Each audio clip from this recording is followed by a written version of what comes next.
Hello, this is Amarjot Singh, and I'm in India, as you know. One of the recent calls was related to medical inadmissibility. I got a call from somebody who said that that person had a medical problem, and what should she should do to see if she doesn't get refused. So I want to take 5-10 minutes of your time to explain what this inadmissibility is, and see something if you can do. In Canada, immigration in all applications, whether it's express entry or through family sponsorship or through business investment or PNP or some anything, if you are inadmissible, and I will give you some reasons of inadmissibility as I've given in previous videos also. If you are inadmissible, it does not matter how much points you have, what is the strong relationship, and other factors. If you're inadmissible, your application will be refused. So there are 7 factors of being inadmissible. One is the security reason. If you have been charged with some security, espionage, or violence, or terrorism, or something, you will be denied. If you have been charged with human or international rights violation, like war crimes, crimes against humanity, and stuff, you will be denied. If you have been, this is number two, if you have been charged with some crime where the maximum prison time is at least 10 years in Canada, equivalent to 10 years in Canada, you will be denied. If you have been convicted of a crime like with using drugs or alcohol, or you've been driving a car with drunk driving and kill somebody, you've been convicted, you will be denied in immigration. If you have been charged of organized crime, including membership in organization like with some criminal activity or smuggling, people smuggling, sorry, or like money laundering, you'll be denied an application. If you have been determined by the immigration that you have a health problem which is likely to endanger public health or public safety in Canada, or cause some excessive demands on health services in Canada, you'll be denied. So this is called medical inadmissibility, and that is what I will talk later. Uh, Other reasons of in general inadmissibility are like financial reason. If you have no money, or if you're unable or unwilling to support yourself, just like in the proof of funds they ask you in express entry. If you have no money, or if you're less money, or in other in a family sponsorship, if you are unwilling to support your family members, then you will be denied. Another reason is misrepresentation. I've talked about misrepresenting at length many times. You can check on YouTube misrep, you'll see. Another reason is that if you have previously failed to comply with any provisions of Immigration Refugee Protection Act, then you will be denied for immigration. And the last reason is if you have any of these inadmissible family members. So we listed a number of inadmissibility factors. If anybody in your family, let's say I'm applying with my wife, if my wife is inadmissible, that means I'm also, and vice versa. So even if the child, if the child is inadmissible, then the whole family inadmissible for thing. So today I'm going to touch upon health inadmissibility, which is called medical inadmissibility. As I just said, there are 2 different categories of medical inadmissibility. Rejection due to medical reasons. One is if the if I have a big disease like tuberculosis or some of the contagious disease, or Ebola virus. There was Ebola virus last year, I think 2 years ago, and that will cause a danger to public health or public safety in Canada, then my application is gone. It's not successful. The another reason is called excessive demand on health and social services. So we will talk about this factor today. What is excessive demand on health and social services, and if there's something that you can do right now to to see if it can help your application. So the formula is very simple. Canadian provinces give free healthcare and social services to everybody who lives there permanently, like permanent resident and citizen.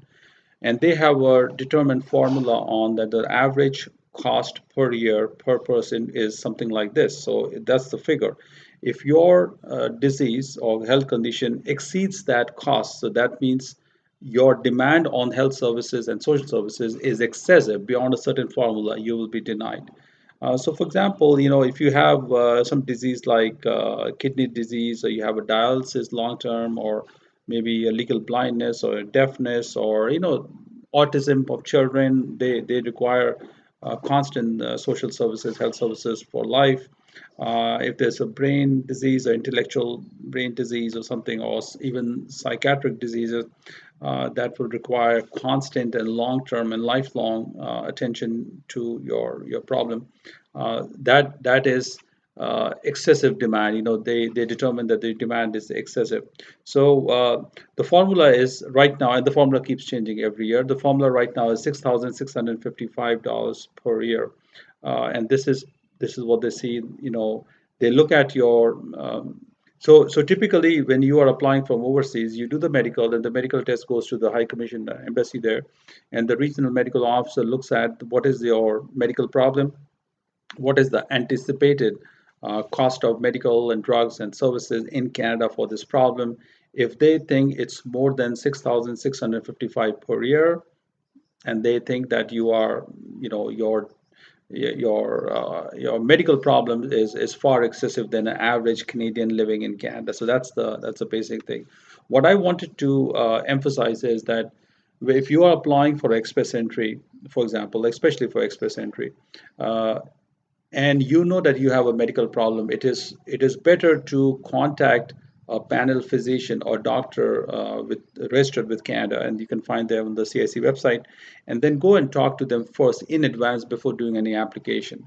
So even though I have 440 points, 450 points, I have good, education and good English and everything, but if I have a medical problem, it is no use doing the application and then wait for the medical results, and then they will find you, medically inadmissible.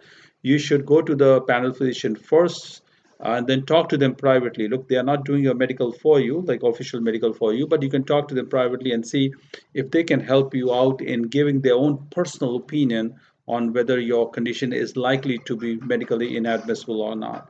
If it is, then that's your decision whether you want to go forward or not, and that's how you can decide.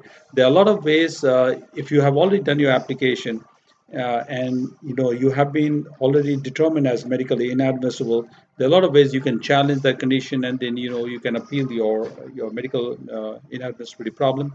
But as far as right now, if you have not started, it's better to get a pre-check before you do anything. So that's what I wanted to let you know.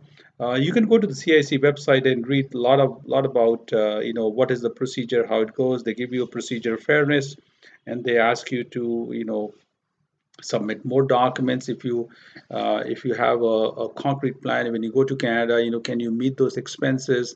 They need to see whether your ability to live, meeting those expenses financially. What is your intent? How you can survive with this medical problems.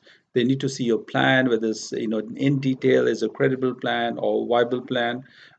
Do you have the money to take care of those expenses? Those are the things that they will see in the plan. It's called like a fairness letter, and you got to respond in 60 days, and then they basically what you're doing is you're trying to challenge the medical opinion of the doctor and say, look, even though you determine that this is a disease with excessive demand, but my plan is this, and I think I can manage the cost in less than what you say. So that's the way you can do it.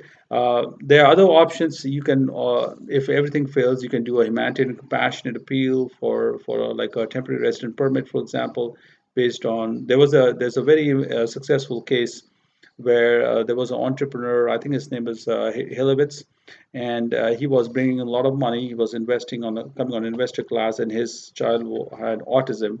So he, based on the investment and the economic benefit it was creating for Canada, he applied for TRP, got the TRP. Once you have the TRP, and once you are living there for at least 3 years without any other future inadmissibility, you can apply for PR under permit holders class. So that's another thing.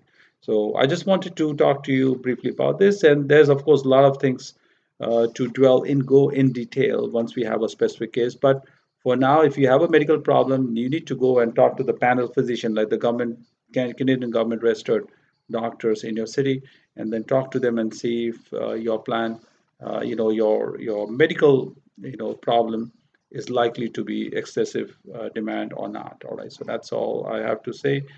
Thank you very much, and I'll talk to you later in a separate video.